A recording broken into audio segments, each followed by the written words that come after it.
Alrighty, we're joined here by Houston Dash forward Dan Ordóñez. We'll go ahead and start with opening remarks, and then we'll take any questions here in the room. We'll just start with opening remarks following today's victory. What did it mean to you to get a second consecutive victory and score another goal?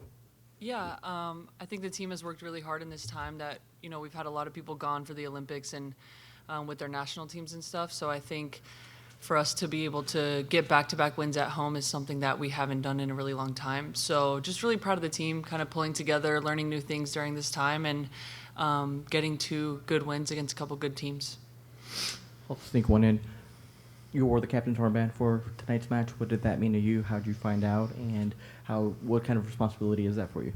Yeah, wearing the captain's armband was an answered prayer, something I've desired to do for as long as I've been in the league. I think my personality is to want to be a leader, and so to get to do that in a way of wearing the armband on the field at home is, with a team like this talented, and these players, is such an honor. I found out, Ricky told me right before we played Tigres that Nat was going to get the armband for Tigres, and then when we came to Pachuca, that I would get to wear it. So I was just really excited, very grateful. Like I said, something I've prayed about. So to get that opportunity, obviously it is a big responsibility. And I'm glad that my coach trusts me and my teammates trust me. And yeah, it felt good. And it felt good to get the win with that as well. Thank you for that. We'll take questions here in the room. Go ahead, Perla. How did it feel to get that goal after a couple of attempts that you had?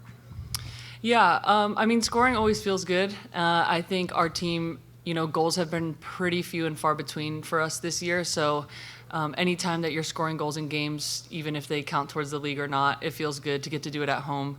I think we're getting a lot of repetition in training now. So I think it just is showing off, and obviously coming off missing a penalty, it feels good to be able to kind of pull that one back. Mm-hmm.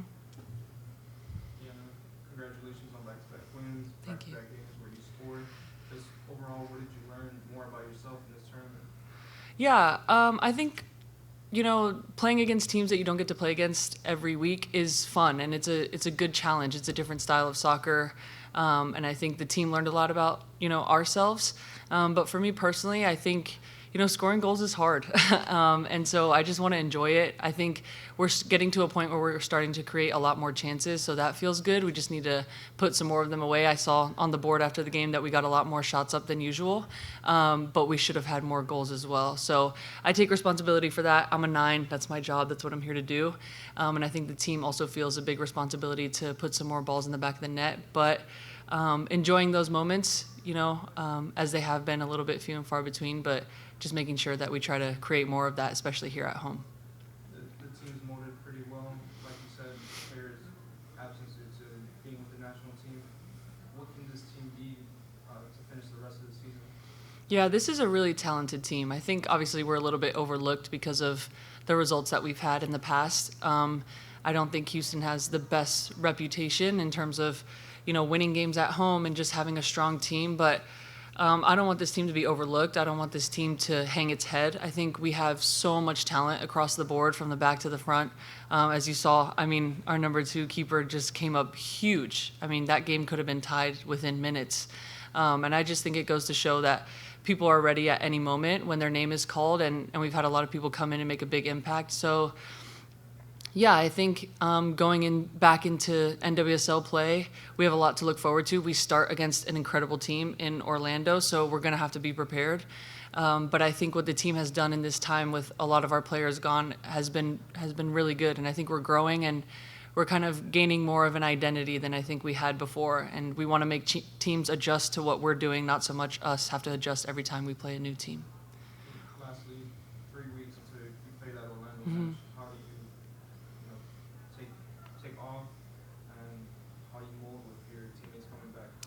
Yeah, I think it's nice to have that time. Obviously, we want to get everybody back in and everybody back on the same page after they get their rest, because they deserve that as well. But I think it's a solid time for us to be able to prepare, to be able to reflect on the games that we just played. And again, just continue to build that identity. I think that's going to be the biggest thing for us moving forward. So yeah, I think it's good that we have a little bit of time and we're not so back-to-back with these games, because I think obviously we need to get everybody back in and integrated. But I think we're looking forward to it. We have a lot of training days ahead, and we just want to be as prepared as possible going into Orlando. Okay, we'll close with that one. Dee, thank you very much. Thank you.